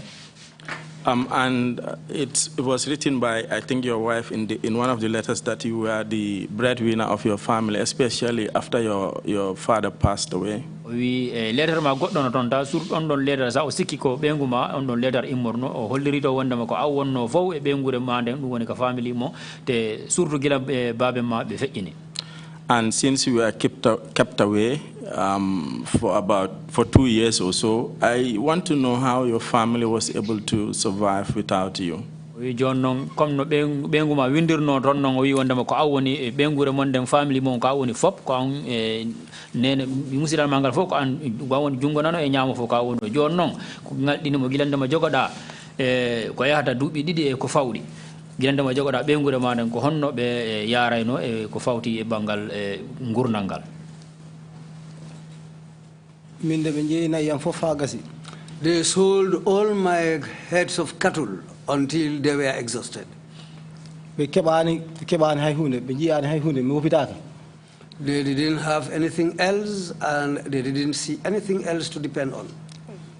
So ontuma debbo amo kanko to mo wonde ɓiɗɗo am debbo mawɗo he cukalel tosokel ngel o wabanno. At that time, my wife was with my little daughter and a baby whom she was suckling. She was unable to stay in the room that I was renting. So it was her elder brother who lives in Darubusumbala, just behind Yundum a little bit. That brother came and took them out of that room and took them back to his place. After that,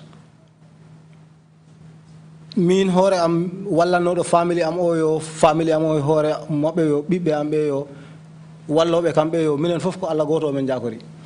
Starting from myself and those who were helping my family and other members of my family, we all depended only on Allah. So ngon mi ton mi ala ton alhamdulillah rabbil alamin ho kayen Allah taw nangani be. Whether I was there or whether I was not there, these people really stood by me and they helped my family. It was really hard at times, really hard, but still I give thanks to Allah. My final question is, since you were illegally detained and because of that you couldn't get back to your work, wi landagol makko sakkitorongol ko ɗum woni nde wonno e wondema a nangano te ɗum yadani e luwa te alano e golle. And since we started hearings here, we've had certain civil servants who have been allowed to go back to their former work. Yandema men fuɗɗi nde jonde ɗo e joni men nani wondema e liggotoɓe laamu ɗuɗuɓe ɓe noddama pour ɓe yawa ɓe rutto ka golle ɗe ɓe wonno den nde wonno ɓe ittama e golle mabɓe e nder laamu wonnongu ɗo ngun.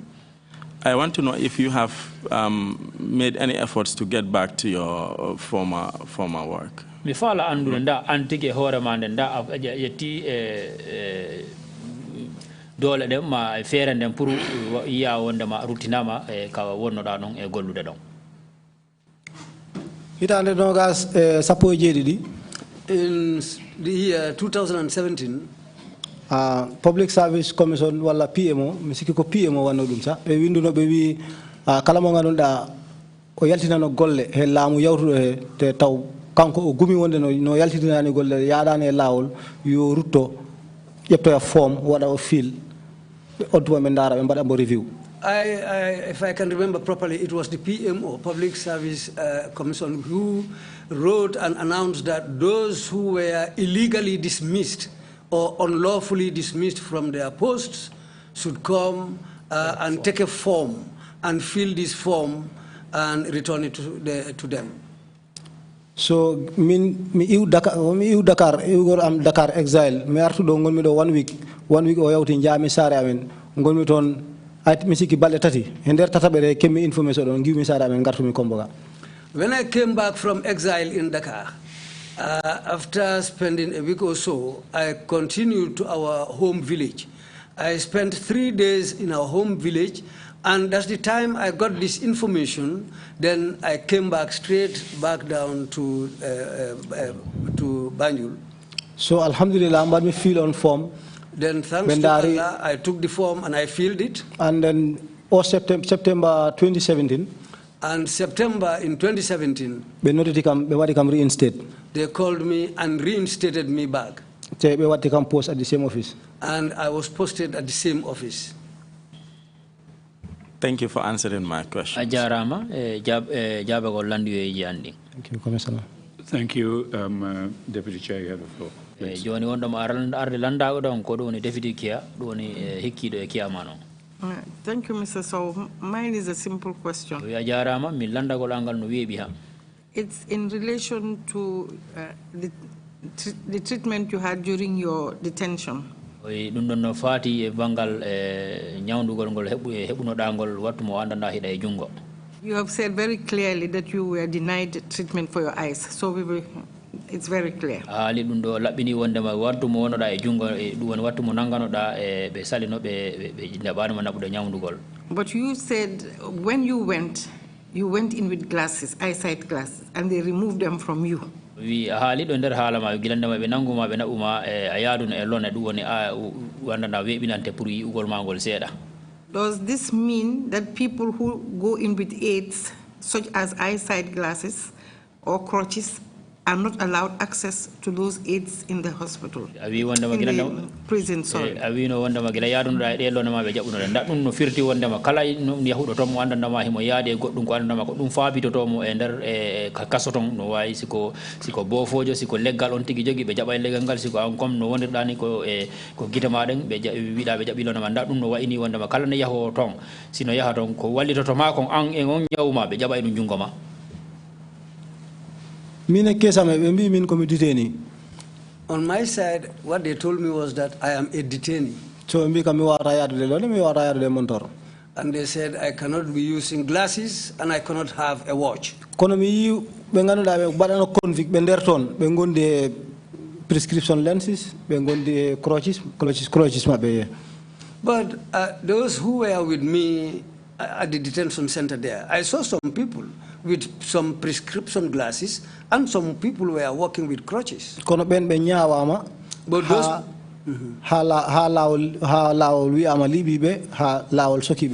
But those people were people who were tried and convicted. Thank you. Imam C. Commissioner Imam C. One more arde elandagol. Momodou Sowe. Greetings to you, Mr. Sowe. Yes, well, I am saying sorry to you for the suffering that you encountered. And up to this time, you can still continue and say thanks to Allah as far as you survived, you were able to make it to come out of that place. And that's also thanks to Allah. I have two things to ask.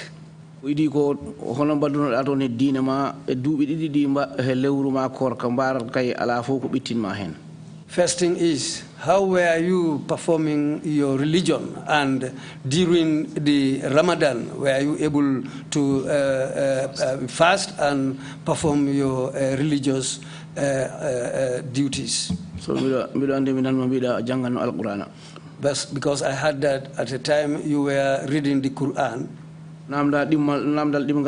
Second thing is, Njoguba, when Yaya Jammeh asked him,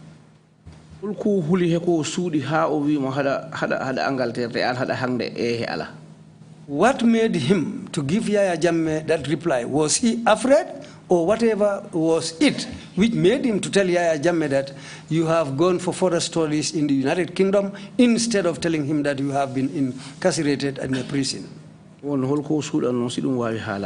Well, was it that he was trying to hide something?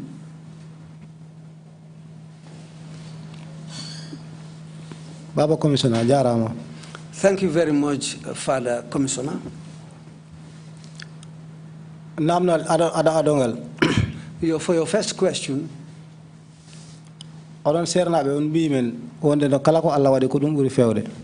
what you tell us, you learned people, whatever happens to a person is from Allah and we accept it with faith. And always that's the straight path of Allah. Because for me, when I was being taken to Mile 2, Islamic studies primary school. apart from the Islamic studies that I did at the primary school, from English translation. And what I was able to teach myself from the English translation, woni ko defte bindete Arab dum siwe epular walla he siwe he anglais. And what they write in Arabic, the books that they write in Arabic and translated into English. Taw yel Arab ala ko gandumen. At that time, I didn't know anything in Arab writings. Kono kongol miton adi ko kongol miton ko mbeli mi wawa yiji tampereji walla mijoji kewdi di natume jangol bokuji. But during my incarceration, what helped me was that I started reading books just to forget, just to kill time and try to educate myself. General Obi Mbaye kanko mo jogino library outside mo hemno connection gadana mo bukuji so mi jangi don bukuji jaade bukuji chapande nayi e bukuji tati novels. General Obi Mbaye had a library of his own outside, and books were being brought to him in the prison. So I was able to read about 43 different books which were brought to him in prison. One day, Wasa Kamara. There was one day somebody called Wasa Kamara. Kamne ko captain ko tono sokano ko motawano case Colonel Ndur. He was a captain in the army. He was also locked there because he was involved in Ndur Cham's case. O wi kam so dum ko jangata ko de defte fof de ko andi kanko ko manso anki min ko pullo so o fala dum wadde jali wi kam ndoge gañi membe 40 ñi novelo la neo ke kamilo la tombi ke da mori bati. As far as we were bantermates, he told me, younger brother, all these books that you are reading, if you have been reading the Quran, by now you would have been a very big marabu. So nyanden, so that campaign me last edition of Dan Brown, Inferno, Mako. The last day I completed reading a book by Dan Brown called The Inferno. That's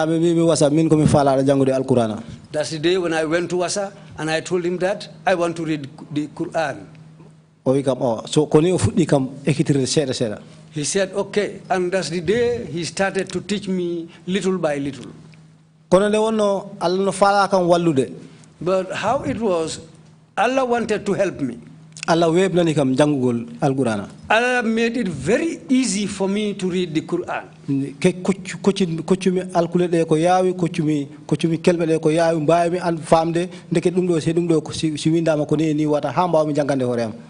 This is how I started to learn the Quran. God made things very easy for me, from the pronunciation to the phonetic symbols and everything that goes along with reading. Allah made everything very easy for me until I was able to catch up things by myself. So during my days in the prison, I think I was able to read it about 14 times. 16 times. And also in the Ramadan. Min Wasa Kamara Kulute Mane. Myself Wasa Kamara and Kulute Mane. Seka, something Seka, tough guy, soldier. And somebody with the sole name of Seka, he was a soldier and a tough person. We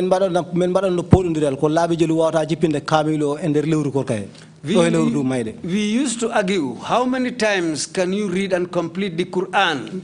How many times can you do it in the month of Ramadan? We were competing. So, Alhamdulillah.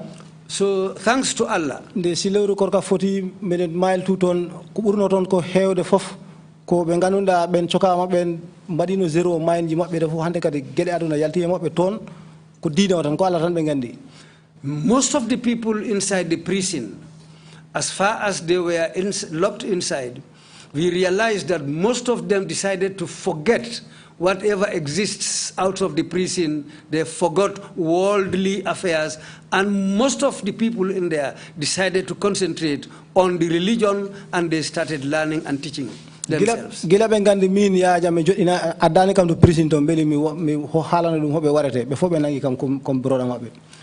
After they all realized that My reason for coming to prison was not because Yaya Jammeh sent me there as a spy.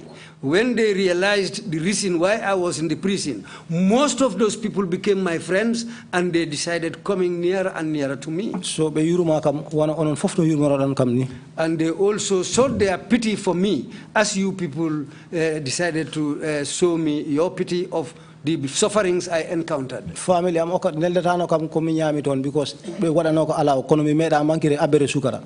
My family were not allowed to send anything to me, food, whether it was food or anything. But I never lacked anything, even sugar. I never lacked anything in the prison. And so wasa kamara kadi o wakili mo kanko kala ko nyino mi ton wala no kamboy Aliou Joben ha be fof mi wata no be fof kono be fof be walli kam kala ko soklu no mi der prison ton si wona yaltugol kala ko mi falano der ton be wala no kam. Wasa Kamara was somebody who really stood by me. Whatever I needed in the prison, Wasa will provide for it, and people like Aliou Job and some others. I cannot name all of them, but these people are wonderful people who really helped me. So lewru korkane alhamdulillah kala rew tawno lebidi tawdi min ton di kay men koridi haadi gasi ha men ha Allah andi dal alhamdulillah. As for the Ramadan, thanks to Allah, we were able to fast all the days of the Ramadan, and we did everything accordingly. So thanks to Allah, we were able to do that in the jail.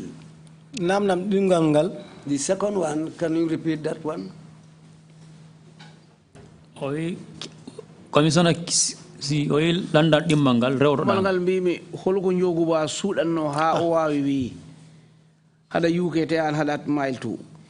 The second one was that why was Njoguba hiding the fact that you were in mile 2 when Yaya Jammeh asked him, he told Yaya Jammeh that you were in UK. Was there something that he was hiding? Min konon lu waani kam. Well, that's what it looked. Sidum wala. If it is not that, even if I had killed a person and Njogu knows that I didn't commit that, and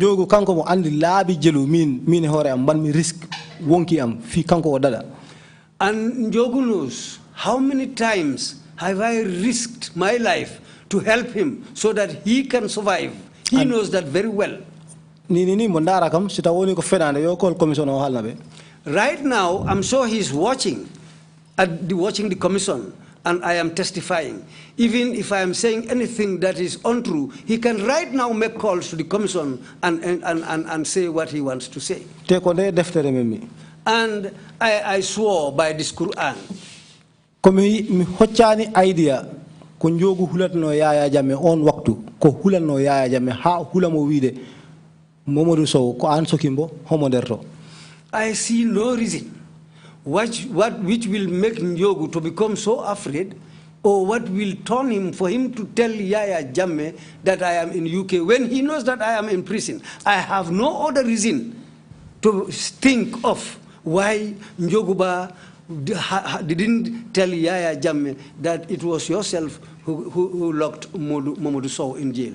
So me andi Njogu tan ala owawa osokata kam owawa kam sogle. I know Njogu alone, him alone cannot lock me up.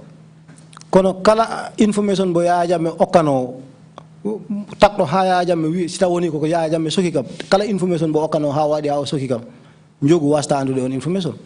If any information that was given for Yaya Jammeh, from Yaya Jammeh for me to be locked up, Njogu will know that information. He is aware of everything about me. So I don't see any information that Njogu doesn't know about me, especially about my incarceration in jail. So dum don fof min kay ko halani kam ko dum jeftumi tem ko dum nangi mi bay Allah wanno holare hakkunde amen mido kala ko halano kam do gumi dum ha joni mido gumi wonde ma sayi o wi Yaya Jammeh wonde ma min ko UK ngonmi taw mo andi mi no mile 2 ko kulnoɗo maybe si tawi woni Yaya Jammeh ko lobre woni walla homo pari wadde ko boni homo dabbo mbo waɗi ko on hombo o waɗi nden bonde o wiya mbo hoto o yabboy woni beele si o andi si Njogu wimo mbo mile 2 nden o ara waɗa kam nden bonde maybe tawa Njogu ko ɗum hulno ha o wi mbo awe. Njogu is somebody, we know one another, we are well acquainted, and what he told me when I asked him this question, what he told me, I took it with faith, and I believed in him. Because Njogu happens to be somebody who knows what took me to Mile 2. So now, after Yaya Jammeh asked him this question, for him to turn around and tell Yaya Jammeh that he is in UK, and he didn't tell Yaya Jammeh that the boy is in prison, well, it might be that he suspected that Yaya Jammeh is somebody who is erratic. He might have been very angry, or Njogu might think that Yaya Jammeh will turn around and do something very, very bad to me, or he might do something else which will be seriously negative about me. Maybe that's what he might be thinking of, or that's what he suspected. This is why he gave Yaya Jammeh the answer that he gave him. Thank you. Imam Jallo, you have the floor, please. Ajarama, Imam Jallo, wani ma arre landagol. Momodou Sowe. Momodou Sowe. Ko pular mi halata. Naam. Andi a heɓi mette aduna. Muñi ɗum ha Allah yaltinima. I know that you have suffered really in this world, but now you are out. You can still use your mind. You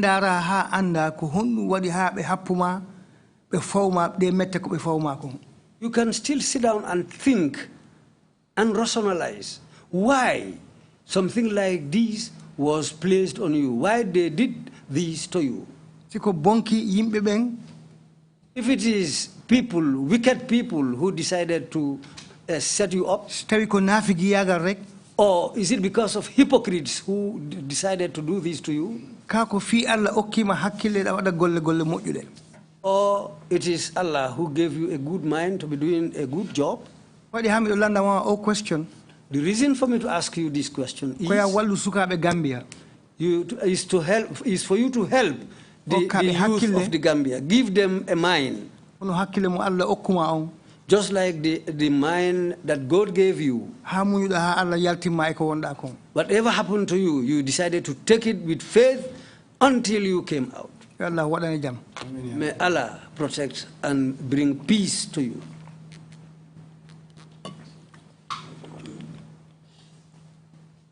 Thank you very much, Mr. Sowe. If you have any concluding remarks to make, please proceed to do so now.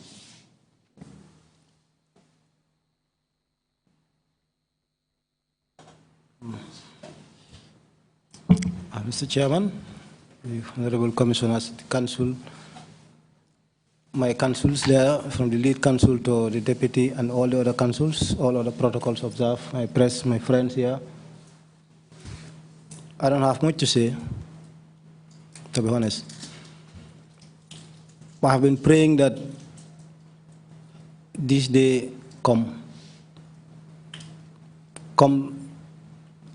at a time when at least we can say that whatever happened in this big hall, whether it is from me or from anybody else. Take it bit by bit so that we can translate it in fuller.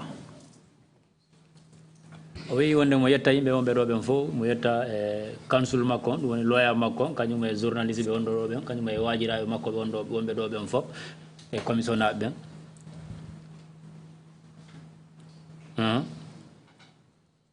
I have been praying for this day to come. Yo boy torade Allah de nyalande wona de nyalande yo aru. That I would sit down and tell a panel of honorable Gambians. Nde wonda ma o meeda jodade o haala e sengo makko ko andana ma ko no hebi mo jodo e yewtana e yimbe be andana ko yimbe subabe yimbe teddube e leydi do. Who are not only ready to listen, be andana ma wonda be wonani yimbe ta wonda hebe pare pour jodagol jentinomo, but also ready to make closures. Te hajon hara ben kat hebe pare pour be wada fewjore e rewtere makko den. Ready to make me, to encourage me to move on. Te hebe pare pour be jonna mo hambe on kadi pour yo jokku ko woni ko kontina ko woni ko e mun ko moƴƴi ko.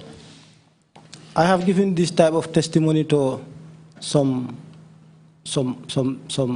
media houses outside the Gambia. O wi nde yewtere nde woni wada no façon mayre o meedi de jonniride e dulaji hewdi dum woni yaasi leydi ndin do ko dum woni dame kibaruji hewdi. But it has never touched me so much as it has today. o wi kono haalaji ɗi o haali ɗin yaasi fof ɗum meeɗamo memirde wona hande on e haala makko ko woni kon haala ɗo kono ɗum memirimo noon. Because then my audience were people who didn't know what happened in the Gambia. te on wattu on jamanu ɓen wonnoɓe mo e jantinaɗe ɓen ko yimɓe ɓe andandama ɓe andano ko honɗum wonno dogude e nder ni leydi. I voluntarily came here. o wi o arde o rutti e ndi leydi ɗo hay goto nangani mo jungo ko beleɗe makko artirimo. And decided to come to the commission here. te o heeɓi fewjoro nden pour o yera o jooɗo e yeeso commission on ɗo. And share this piece of ordeal with all of you. te a yiye o fecca e caɗele ko heɓimo kon o feccida ɗum e yimɓe ɓen. So that in the long run, a yiye wondema e nder ɗum I will have a peace of mind that at least whatever happens, I have been heard. o wi a yiye wondema o heɓay hakkille dariɗe e hoore makko e sengo makko o faama kankadi no wayi fof no wayi ko yimɓe ɓe nanimo kankadi e sengo makko ngon ko no woniri noon.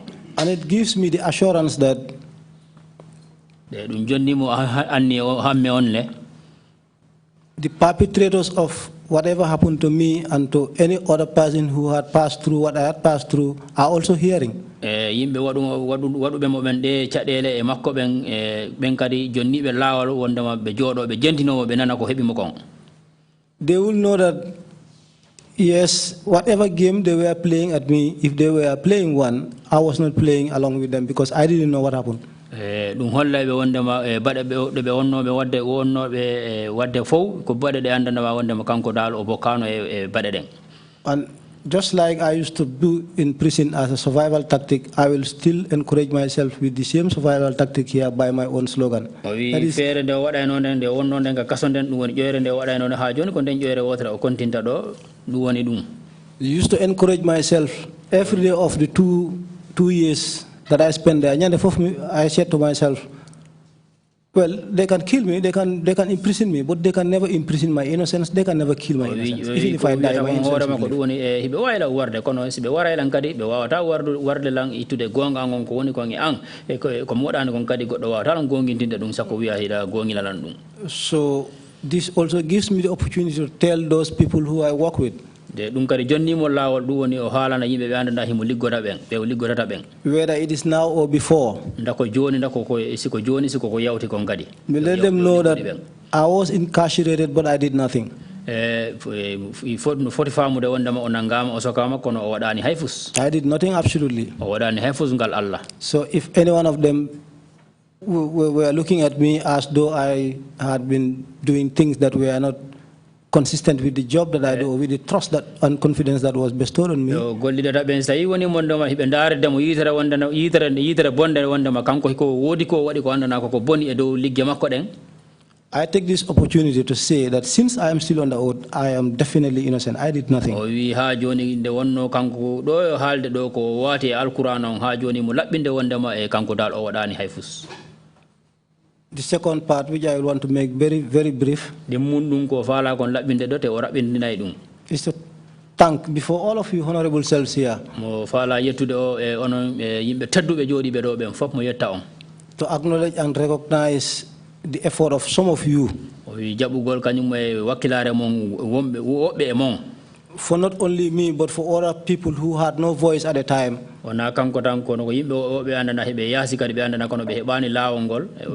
But they paved way to make voice for these people.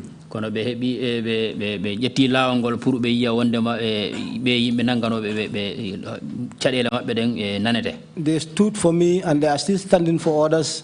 Where at a time when nobody dared stand against Yaya Jammeh.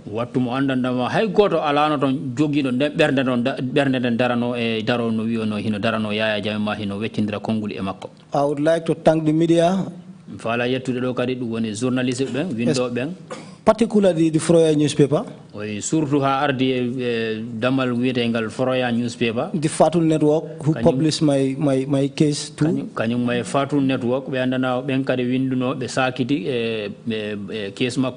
To my honorable attorney, Madam Sagar Jahate,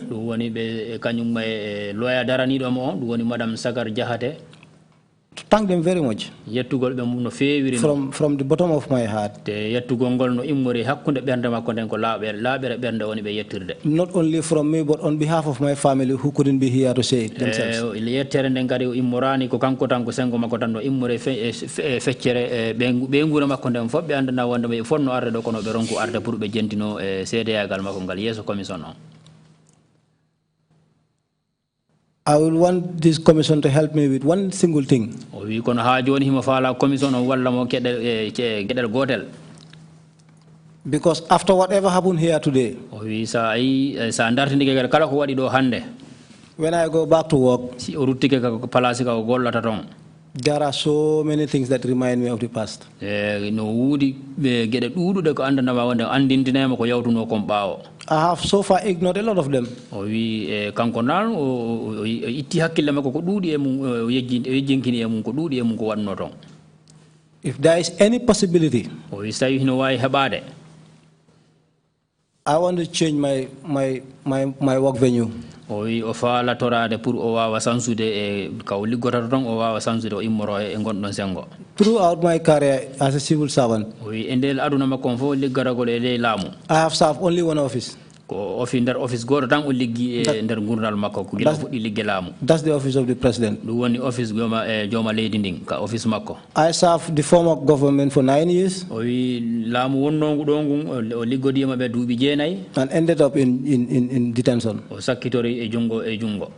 And left government for close to 4 other years. O acci laamu o liggodagol laamu ko yahata e nder duuɓi 4. So now that we have a new dispensation, o wi joni nde wonno wondema en heeɓi laamu hesuru, I am back at the same office of the president. o ruttintinama en office goto ɗum woni ko office e jooma leydi ndin. But I think I have outlived my significance there. O wi kono joni o sikki wondema e nafa makko en office o holliri ɗum. So before it is shown to me that I have outlived my visa, o wi ɗo e wiide hollirde wondema o yawti e visa mo heeɓi ɗon on, definitely I would like to see if I can move somewhere else. O wi ngal Allah gonga o faala etade o ndara wondema si o wawete dirtinede on ɗon office o yara dulago. That will give me the peace of mind and give me that idea, the connotation of, yes, now I'm out of it completely. O wi ɗum jonnaymo ɓingol ɓernde e makko a yiye wondema o kankudi o goma e wondema gonga de joni dal mi yalti o e nde mettere ɓernde e aduna an o. At least for once. And with that, I would like to thank all of you for your time, and for those who are viewing us from everywhere for taking time to watch. I've received a lot of messages telling me that some have not even gone to work, they want to watch it themselves.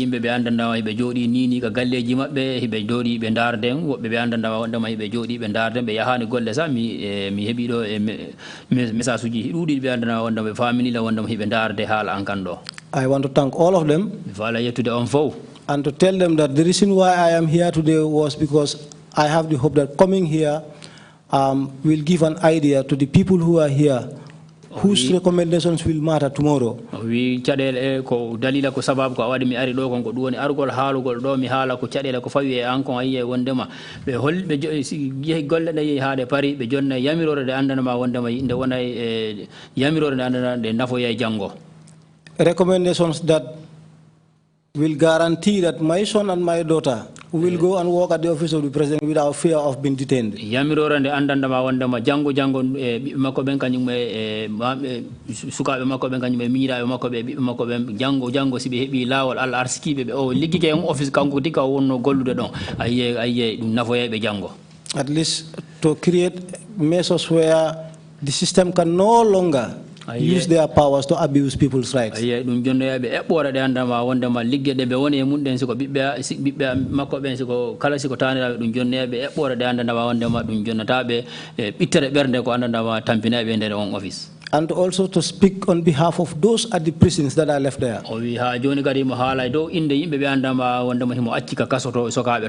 It's 5 years now. But I promise them that whenever I go out, I'll be a mouthpiece to the world.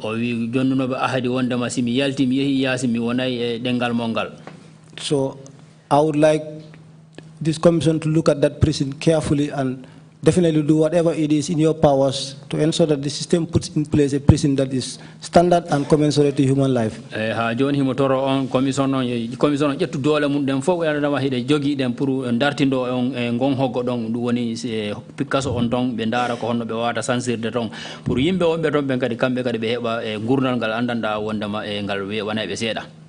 Now with the hope that this type of commission will never happen in the Gambia again, where we'll be talking about trauma.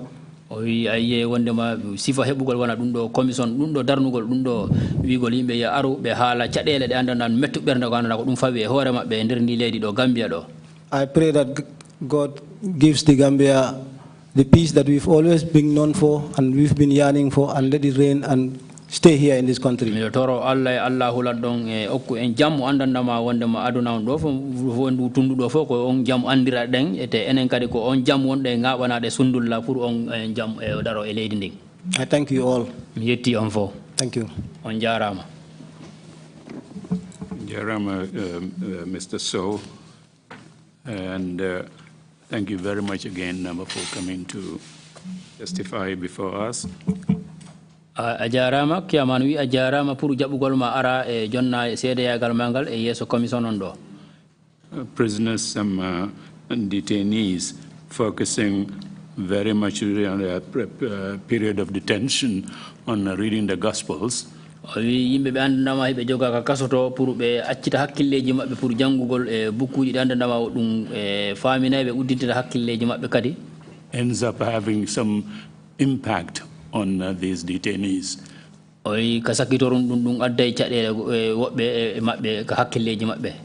mildest of the impacts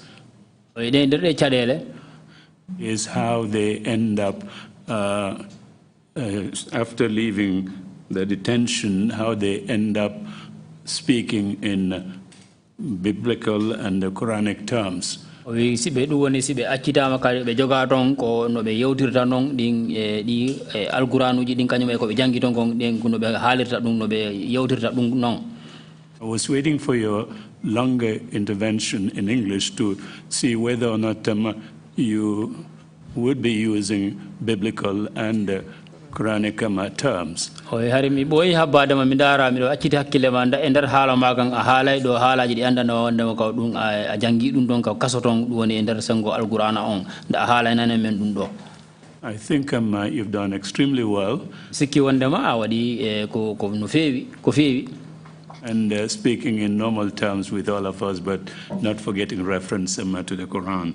Haaldi men do fo do kono ay jitani andi toji di anduda jangudo di janguda daga kasoton din ko e nder sango alquran on a yigitani di. Just a quick story on that phenomenon. Tarika goro mo andandama wonde hino nandondire dum don. When Sani Abacha died in Nigeria, gilandama Sani Abacha feƴƴini leydi Nigeria, and Abubakar Abdul Salam became acting head of state. Abubakar Abdul Salami on jodi don o halfina laamu ngun. The Secretary General of the UN went there to encourage the military to get back to the barracks and allow civilian rule to prevail in Nigeria. United Nations Secretary General mabbe mawdon o yehi ton pour o wawa yewtude militaire be dum woni soldat be pour be yo jabimbe o wawa be jabinde pour be rutto ka camp be jona leydi din civilian be ben. During his 4-day visit in Abuja, o wi nder balde nayi de o yahuno e koddu yagal nder Nigeria Abuja, Chief MKO Abiola was in prison. Chief MK Abiola harimo e nder kaso. Abiola had claimed that he won the presidential election in Nigeria. Abiola o wi wonde kanko gagnino e wote wannode den e Nigeria. The military locked him up. Militaire ben sokimo.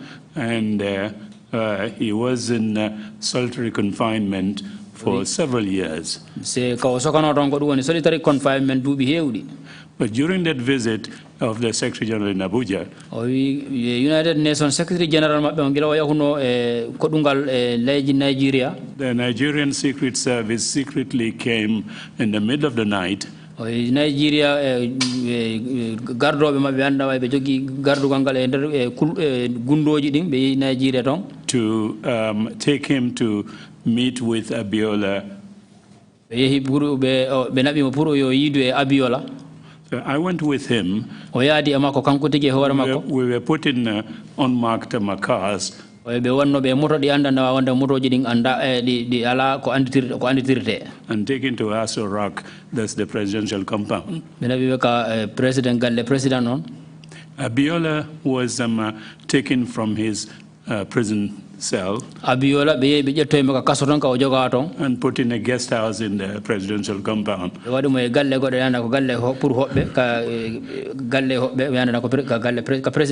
When we arrived there, we got into the room and he was sitting in his big agbada.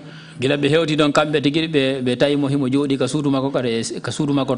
he was just saying to the Secretary General, your face is familiar, who are you? Secretary General, United Nations Secretary General, and was more concerned about his health and his condition.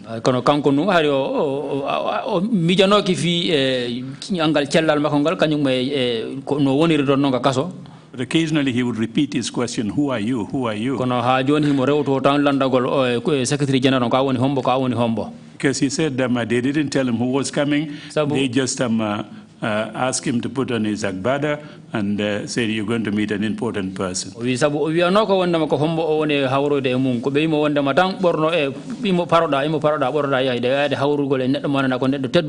Anyway, finally, Annan said to him, I'm Annan and I'm SG of the UN. Secretary General, United Nations Secretary General. He got up and shook his hands very, very hard. And then he said to him, what happened to the Egyptian? That's Boutros Ali. But in all these discussions with him, he said for the 3 years or so he had been in jail, he wasn't talking to anybody. The staff in the area would not talk to him. There was only the Bible and the Quran on his desk. So he read those 2 Gospels for years and several times. And throughout the conversation, he was just speaking in biblical and Quranic terms.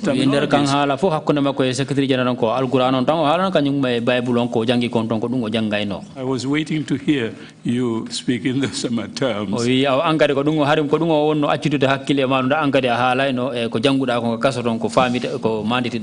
Sorry you had to go through so much suffering.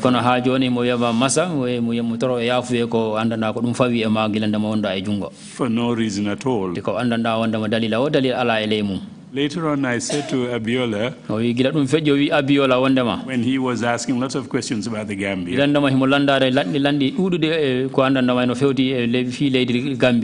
I said to him, I didn't hear you say anything about Gambia, how it's referred to in the Bible and the Quran.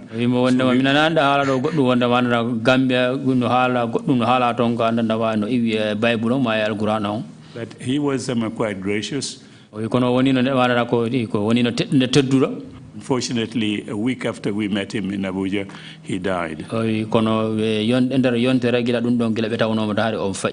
But again, thank you so much, Mr. Sowe, for coming to testify before the commission. We wish you and your family all the best.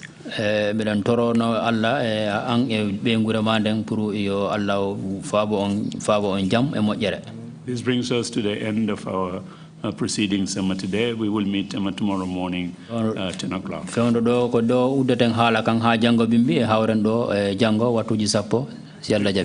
you very much, and the meeting is adjourned.